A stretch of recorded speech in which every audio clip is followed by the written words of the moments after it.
a lot of our limitations when it comes to eating really come from this all or nothing mentality. There is an in between. It's okay to fulfill a craving because I'm not good or bad. I'm just me. Get the things that you want, get the things that you need, and we're not falling off of either wagon.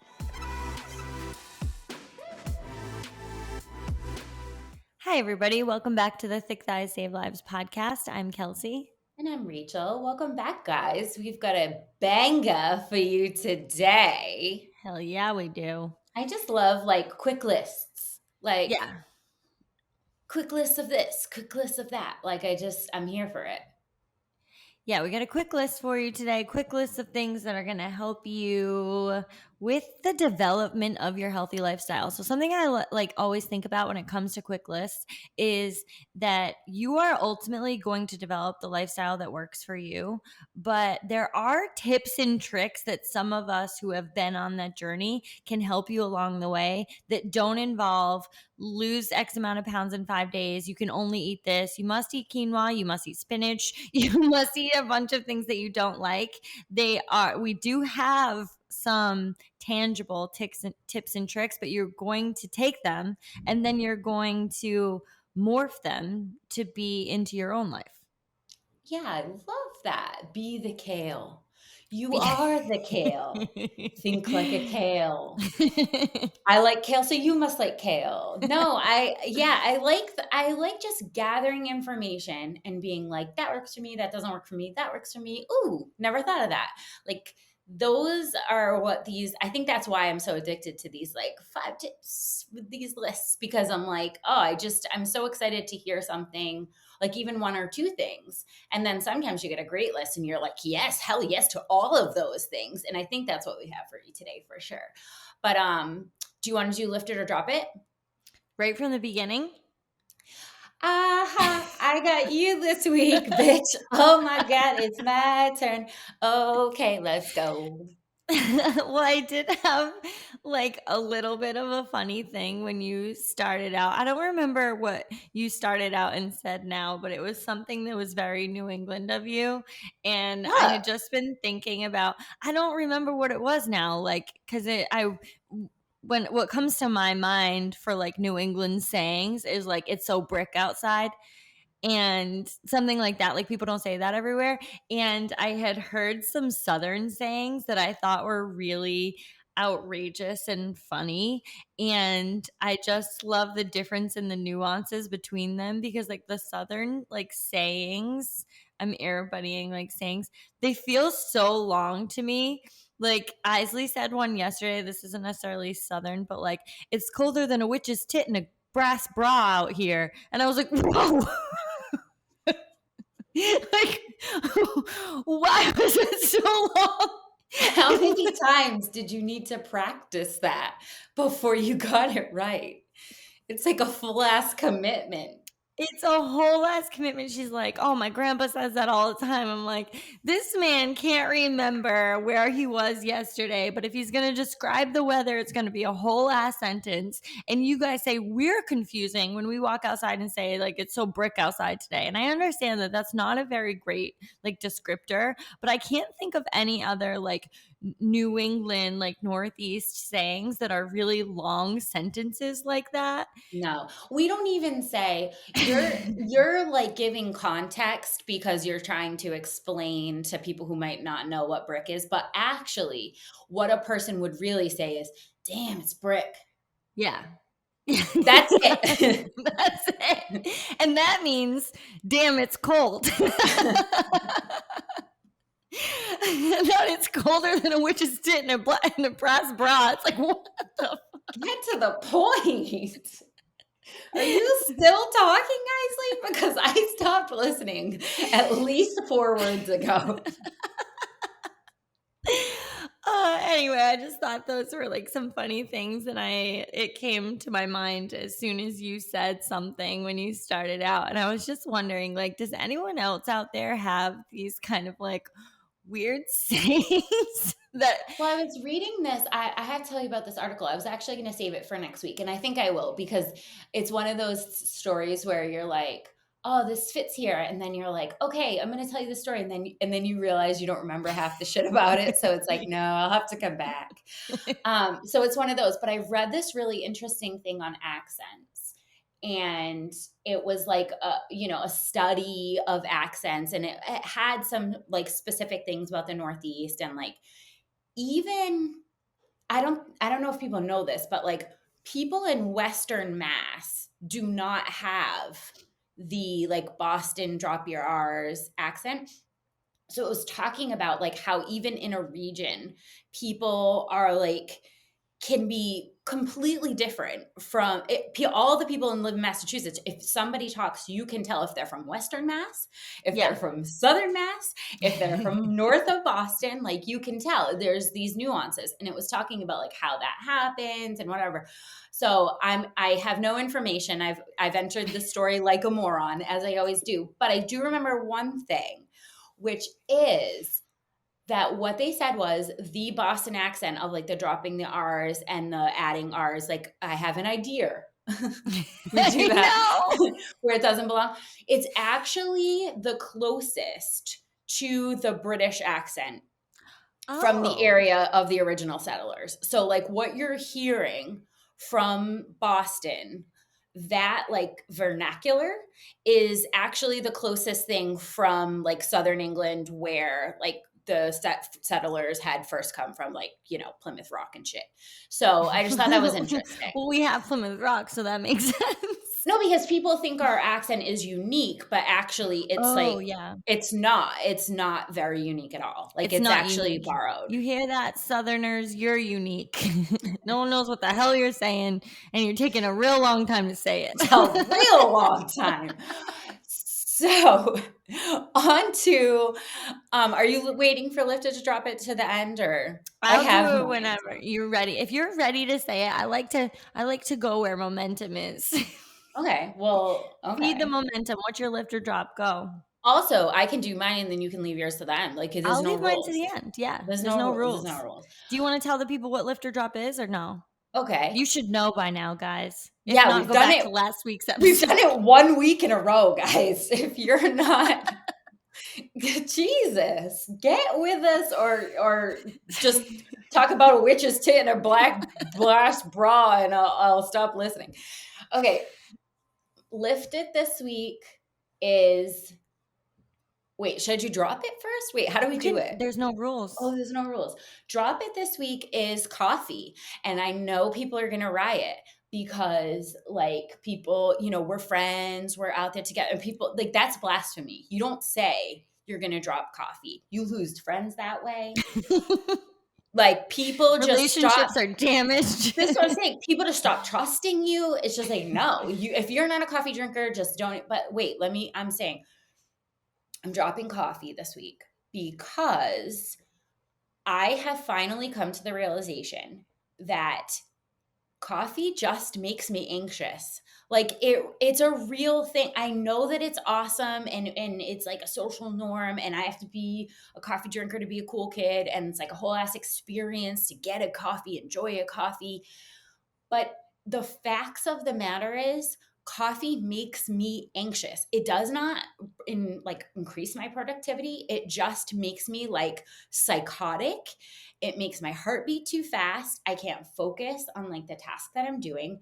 And I'm just saying this openly in case there's anyone else out there that No, feels the same. I appreciate you saying that because I have had points where I've been like just going along and being like, I'm just so anxious all the time. What's going on? What's going on? And then it's being like, you switched to espresso, bitch. There was only an espresso machine in Florida, and I was wondering why I was so anxious. And I was like, you're drinking the same amount, but it's espresso. And you're like, what's I'm going geeking out. I'm like twitching. And Yeah. it can't. Okay, so But I also wanted to I want to just confirm that with you that like if you are a person who is noticing higher amounts of anxiety for you on a daily basis, it is a really good idea to closely examine your caffeine intake. And you don't have to be I'm giving up caffeine forever, but it is one of those things and can make a massive difference in how you're feeling from a baseline of your day. So, on that note, I'm not giving up caffeine forever. You hear that, guys? We can still be friends. Okay, I don't have to be a leper. I don't have to stand alone on Sunday mornings while everyone else is like, "Where's your coffee, you stupid idiot?" Um, I am lifting matcha. Because what I have found in a case study of myself is that matcha or tea, green tea, gives me an even keeled energy boost that isn't like a hard anxiety, then hard crash. It's not like twitching. It's not like I can't focus on tasks. It's like more of how I don't know how to describe it, but like I would describe it as like more clean energy. Like not, it doesn't feel so fake and forced where I'm like bugging out. Mm, Um, it feels just more like a lift and it lasts longer. And so I am lifting this week matcha and I am dropping coffee I love it. and I'm not sorry. Don't be sorry. You do you, boo boo. You Okay. decide what your lifestyle is for this week. Okay. And it can change at any moment because you are the boss of you. Oh, love that for me. Love I that love for that you for too. me. So five. All right, you're saving yours, right? Or did I I'm saving it. inspire you and you're ready? Okay, okay, you're saving yours. So what we have for you this week is a super common question that comes to us like in so many different forms, but basically the overarching theme is I am super incredibly busy and meal prep to me is not happening on a consistent basis. So like I need to eat but I can't be, having the beautiful, 5 containers that all look the same. Or there's a lot of reasons why people don't want to do that. Some people are too busy to meal prep. Some people just don't like the idea. I know I've talked to you about this like a million times. Like, excuse me, but how do I know on Sunday night what I'm going to want on Thursday afternoon? I have no idea. And that's been a constant struggle with me being in like the fitness world and being super busy because I don't always have time to like cook. I work a ton of hours. I go to gym at night. It's like very long days. And I'm like, okay, well, if you could just meal prep on the weekend, you would be prepared for the week. And that's like this thing that's been pushed. And like that's you prepare for success and that's how you do it. But for me, I don't actually get very prepared because then when I look at those meals and I say, like, well, I don't who made that? Who I don't know her anymore. My God, she made broccoli when it's clearly a green bean day. Like, Yeah. I just throw that bitch out. She was so Sunday. Yeah, and we did talk about this a little bit in the ADHD episode too, because that can be particularly challenging and overwhelming for people with ADHD. The entire idea of preparing the whole week and then feeling like you're.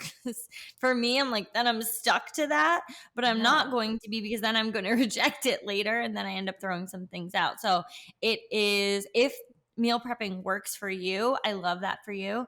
But for a lot of us, it doesn't. So when it comes to answering some of those questions, can I still build out a healthy lifestyle that I have good food available for me that makes me feel good at that time, makes my body feel fueled and getting the nutrients that it needs at that time? Can I still do that without meal prepping the entire week? Yes, you can. Yes, you can. The best news ever today is yes, you can. You do not have to fit inside a box in order to live a healthy lifestyle. You not have to do what she does, even though, like I know that there are people out there that are super, super um their anxiety is eased by like repetition. So they Yes. love the idea of like their meals all being the same every single lunch. They know what they're eating and they know what it's going to be. And it's like that like calms them. So, you know what? There is no one right answer. And that's why we have 5 tips for you today. Then we hope you can grab some for yourself. But these are for people that are like, let's just be honest, everyone super busy, but wanting to eat food that's going to make you feel great and knowing that you have to eat food. So, tip number one is if you are wanting to be intentional with what you're consuming, but you're starving and you have not prepared, hit up the grocery store rather than the drive through, right? So we're like in a situation where it's half past hungry. We have nothing. There's no snacks on hand. There's nothing on hand. We're in a car or we are in our office and we're going to order DoorDash or whatever. think instead about Instacart or heading to a grocery store rather than a drive-through. So the best thing about this is grocery stores are basically just as readily available as drive-throughs. So it's not like you are like, "Oh, well, I'm in a town where there's no grocery store." Like if there's a Wendy's, there's a grocery store, right? So you can so there's like a lot of availability there. And there's so much more variety when it comes to making a choice that's going to make you feel great for that day. So, I know that we have this happening in the office on a regular basis. Mhm. Instead of DoorDash showing up, which sometimes it does, but like a lot of the time in the middle of the afternoon, I see Instacart coming through, bringing a whole ass rotisserie chicken to the office. And I know who that's for because I know who knows this hack. And I think it's time we share it. So, like, I'm starving. I need something. I don't want to go to a drive through. There's rotisserie chicken at the grocery store. There is deli meat, which is a really great choice that people don't often think about. Like, get a quarter pound of this, of some turkey and cheese and like make some roll ups or whatever. It's pre-cut fruit. They have like pre-packaged stuff. They even have like little those dippy yogurt yummy things. If Mhm. like you can like buy strawberries and like a little dippy yogurt and have like an awesome, they have most grocery stores have like a self-serve soup area where you can just like fill yourself up a bowl of soup and leave, go to right to the register and pay for it. And it's an awesome option that's going to leave you feeling so much better than the drive-through, but it's just as fast.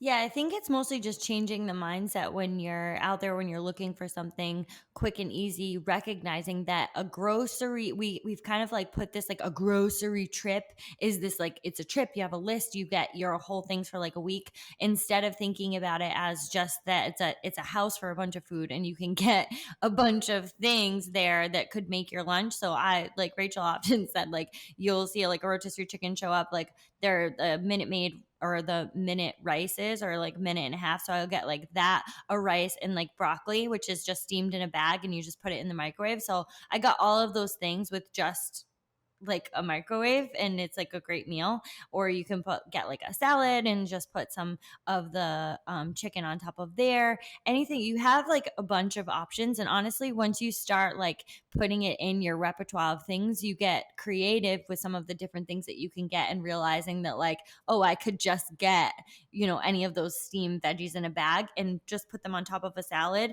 and then I have like veggies on top of a salad. Maybe I'll put some rice on there. Sometimes I get a little salsa on the side. Now I have like a taco bowl. You guys know I love my tacos. I make it into a bowl. Taco Monday, Taco Wednesday, Taco Friday. Breakfast taco Thursday. But once you get that in your mindset, you can really play with it a little bit. So I think we should just add some of those in there. But our second one is lose that all or nothing mentality. So you a lot of our limitations when it comes to eating really come from this all or nothing mentality. When you think about, okay, either I'm going to get this healthy fresh made salad from whatever, or I'm going to get Burger King, and it's just like one or the other, and I am on like I'm good or I'm bad, and none of those things exist. It's just there is an in between. So when it comes to thinking about what your choices are going to be, go with it more from a baseline of what you would like to see in that meal, what the guidelines are for that meal. You're probably going to want a protein, you're probably going to want a veggie, and you're probably going to want some kind of a starch or grain. So get your baseline that you're going to have for those, and then be flexible with how you meet those kind of macronutrients. Now, I'm not saying you have to follow those exact macronutrients guidelines, but mostly that's how we're building out, and I suggest how you're building out a lot of your meals, and it has a good source of protein in it.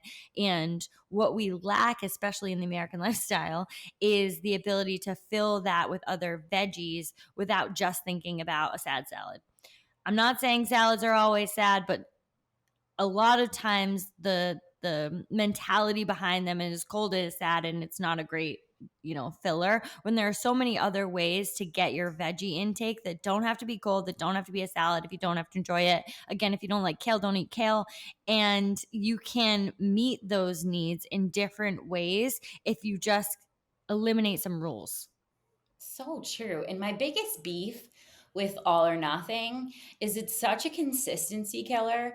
And to me, consistency killers are the number one thing that needs to be fought against in health and fitness, because we want these answers, these overarching answers to like why can't I live the kind of lifestyle that I want? Why am I not seeing the kind of progress that I want to see? And 99% of the time, it has to do with consistency. It's not a sad salad or a double whopper with cheese. It doesn't have to be like that. That mindset is just killing any ability to be consistent. And what I think is the most important when it comes to your journey is just consistency. So, like Kelsey said, building that meal out with your guidelines. And then, when we can get rid of the I'm bad, I'm good, you can say to yourself, I'm going to Burger King today because I need some fries. I need some fries. I'm going to get some fries. But because I'm getting fries doesn't mean I'm getting the 2XL Coke. I'm getting fries and I'm getting a water because I'm not good or bad. I'm just me. I needed fries today, but I don't have to throw literally everything out the window and just start ordering one of everything on the menu because I've said I'm going to Burger King. Like, it's okay to fulfill a craving, but it also doesn't have to be, this just everything's a trash can now. So just start throwing it in. Nothing matters. Well, it's that idea of not of if you that all or nothing is really that idea of like, if I'm falling off the wagon, then I just ignore what else my body needs for key nutrients and what I know will make me feel good. So regardless, is you need water. You need to be drinking water. You know that's going to make you feel good. That doesn't mean you have to avoid other cravings. Get your cravings if that's what you're feeling, but also keep in mind that, like, continue to give your body the things that you know you need, that are going to avoid headaches, that is going to make you feel good, and keep pumping those in. And that's why is the all or nothing has really come from calorie counting. And it comes from that because it's like, well, then you just deprive, and it's like, okay, we're not eliminating any cravings, but then we're depriving key nutrients, and none of that feels good. So get the things that you want, get the things that you need, and we're not falling off of either wagon. Love that. Um, our third tip is to please, for the love of God, stop skipping breakfast and then wondering why you're starving. We need to really, when we look at, a busy lifestyle, I think one of the first things to go, especially for people who are rushing out the door in the morning, which is 100% of people. Some people have, other people that they're other humans, tiny ones that they're trying to get out the door, that don't move as quickly as maybe we would like them to. And obviously, they need to get a nutritious breakfast, and we put that all ahead of us, right? But if you're desperately hungry by 11, if every single lunchtime you are craving the highest calorie food that is like available, um, this is just your body screaming at you that like you haven't fed me, and now I'm going to make you pay for that because I have been deprived, and so now I'm going to ask for extra. And so, I think that breakfast is becoming a little bit more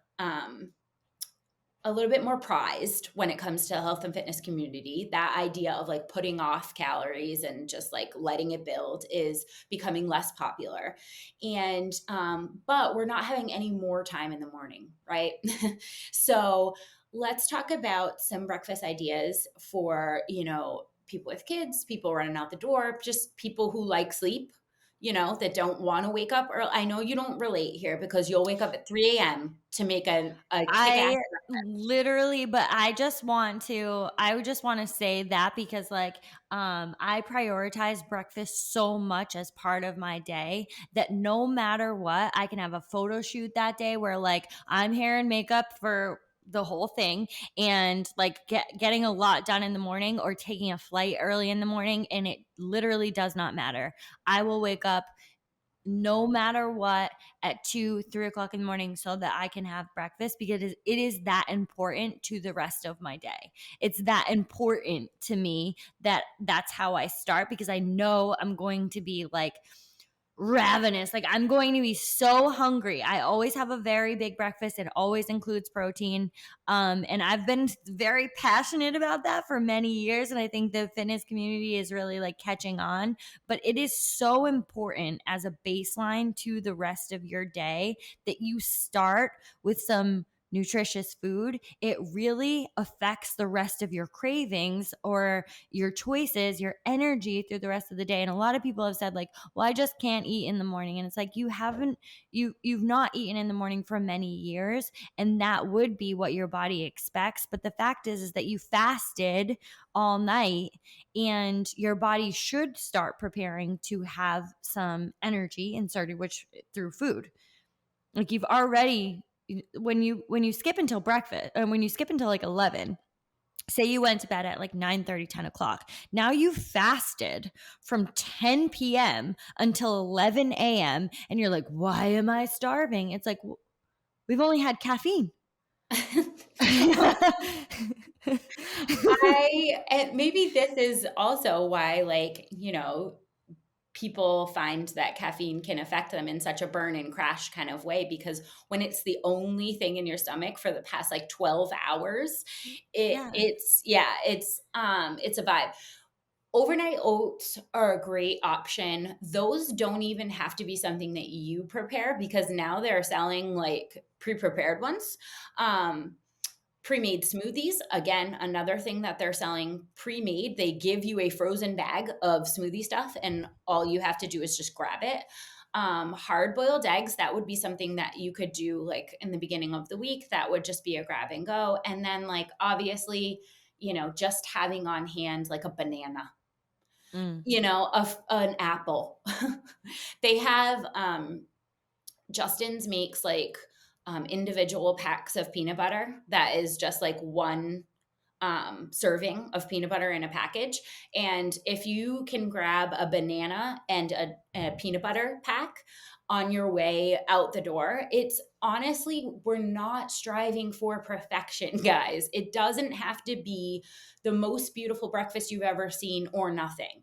It can mm. be a not perfect but something breakfast. And that is going to make the 11 o'clock choice of like one of everything at Taco Bell a little bit less, it's just going to feel less desperate, and that's, I think, what we really want. Yeah. The next one we have is have emergency snacks on stash. Um, Speaking of desperate, this is one of the things that I think is super underrated for a lot of people is to just have those maybe at your desk in your car. For me, I always have them in my backpack because I have this giant backpack that I carry around with me, and it usually has just small little things that are kind of my emergency in there, which is like crackers and peanut butter. A lot of times I'll have like a fig bar in there. Those are things that I'm just like, oh, I need an emergency boost. My mom started that when we were younger. It's like, oh, you need a boost? You have a little snack. um, I'm cranky. I think you yeah, need a boost. I think you need a boost. That's just raisins. That's like key for here. Have some raisins, Have you, some, you which mean bitch. which is a great boost. Like for me, that proves to be very true is that if I am a little bit crankier and I just want to call attention to this because I'll use me as the like guinea pig. But guys, a lot of us are going around pretty cranky and going on and off of these diets and depriving ourselves of food and not even maybe even noticing that you haven't had any food and going around just being a cranky bitch all the time. And you might need to just pause and be like, when's the last time I ate? Ask yourself that Seriously. question. Like, are you going around with kind of like this not great attitude and then just drinking coffee all the time? And like, ask yourself, like, when's the last time you ate? Do you have emergency snacks? Like, have you drinking water today? But the emergency snacks is one of those things that, like, if you're feeling super irritated by everything your coworker's saying, every question your kid is asking you, that like maybe it might be time for pause for an emergency snack.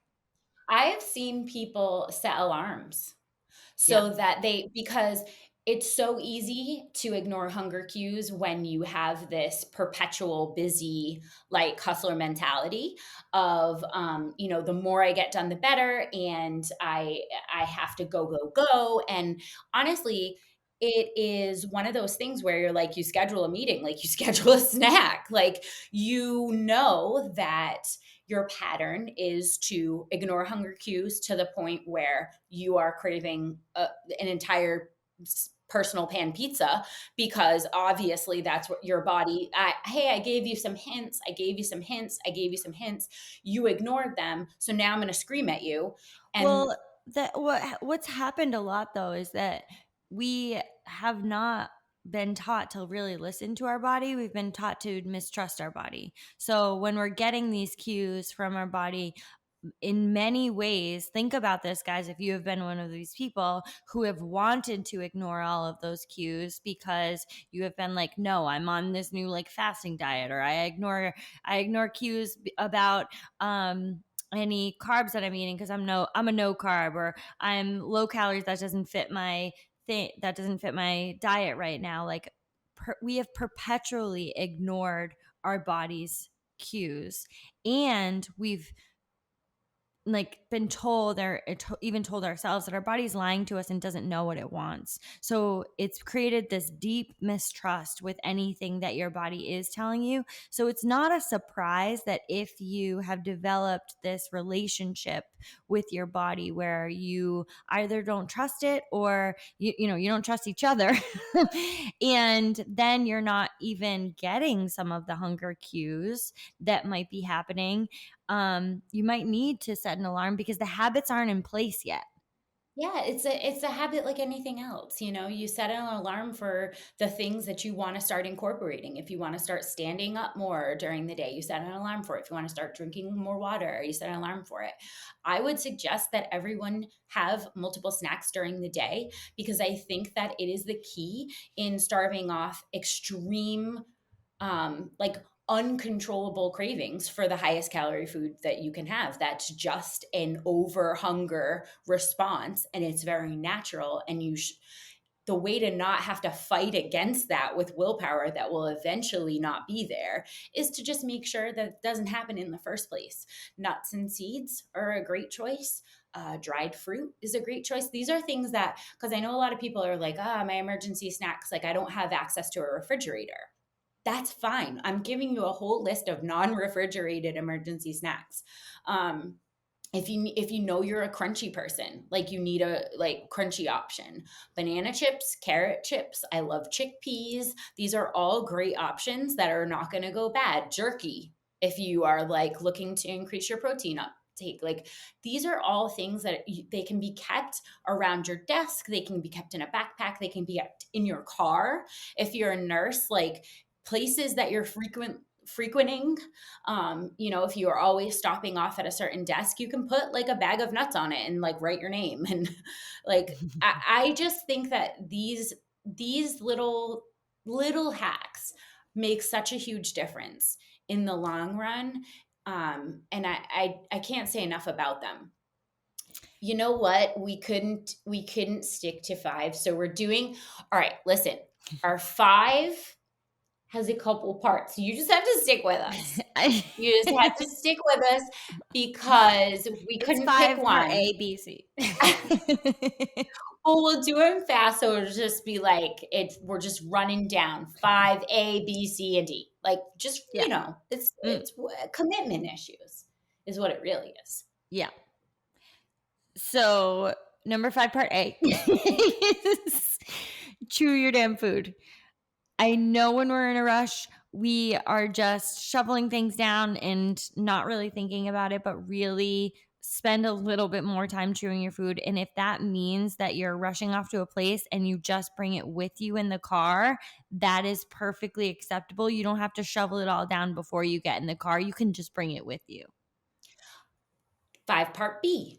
If you're gonna go to fast food, try to do a build your own type of fast food. So, like, an example of this would be like Chipotle, where you go through the line and sort of choose your options so that you're not being handed like a pre-made thing that you didn't really have any control over what went in it. So you can kind of choose like, yes, I definitely want double protein, or I want I want a bowl instead of a sandwich, or like whatever it is. But if you can do a build your own fast food option, definitely choose that over the preset, here's your double whopper. Declare your minimum requirements. I love this one because it really leaves it open to you, but you decide the rules. So, like it might be every meal you have to include a protein, or you might have to have some type of veggie included. Um, or maybe you have drink anything other than caffeine and or like anything other than caffeine after noon, after 1, after 2, anything like that.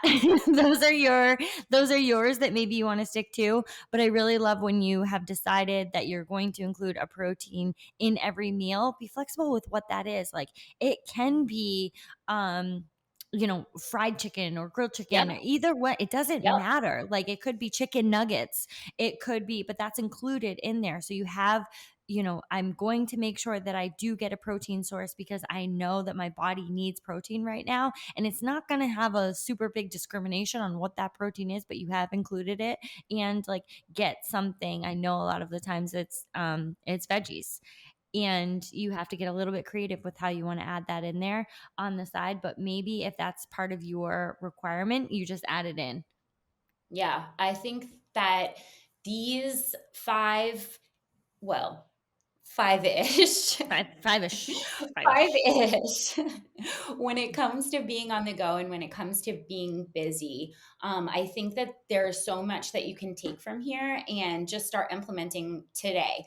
And once these kind of get into a habitual stance in your life, you just you look up after a couple years and go, wow, Yeah. I am eating so much more in line with my goals than I was just a year ago. And it's Mm. just these small things. I didn't go on any diet. I didn't make any life overhauls. I just did a couple of simple things. Like I went to the grocery store instead of Wendy's like 3 times in the last 3 months. And wow.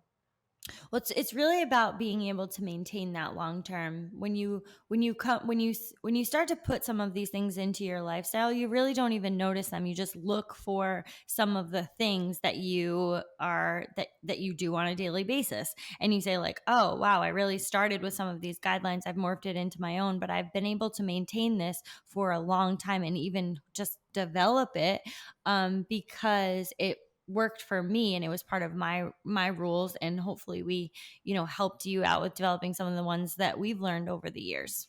Yeah, so see the options instead of the Yeah. limitations when it comes to food. See all the possibilities with food instead of limitations, and consistency will come. We love you guys. Have a Whoa, great whoa, week. whoa, whoa, whoa, Oh, whoa, oh, whoa, oh, whoa. shit, what you lift and drop? I'm so Well, sorry. I gotta give me my lift and drop. I'm All so right. sorry. So My apologies, dear she's sister. gonna send it out. All right. What am I lifting? What I'm lifting into today, tomorrow happening is more stretching and gentle movement. That is something that I would really like to put more of a focus on. I know it makes me feel good. And what I'm dropping is okay. As it's coming out, I'm like, that's hard to drop. Gold. What I'm what I'm dropping is a little bit of anger, specifically not a little bit, a whole bunch of anger specifically directed at my body. I feel a little angry but also I'm not treating it as well. I've had a lot of injuries and it's making me feel angry. My uterus is making me feel angry. I'm Felt feeling that. like it's sabotaging my life, but it's not. So I'm going to drop a little bit of that anger and I'm going to lift some more gentle movement and some stretching, and it's important and it's going to make me feel good. Every time I do it, I'm like, this feels good. Please lean into this more, but I have to be purposeful about it. So that's what I'm lifting. I am so happy for you. And I also want to just send out our last request to the universe. If you have your 5 tips and tricks on how you are not just like annihilated by your period every month. If you have them, can you send them our way? If you have like anything diet wise, movement wise, a patch, a vitamin, like if you have anything that you really feel strongly has worked for you, will you send it Kelsey's way? I would love that, to open up that discussion to just like what has worked for people, because we're in need of that. We're in need of Okay. that. Hmm. Okay. That's all I'll say. Love you guys.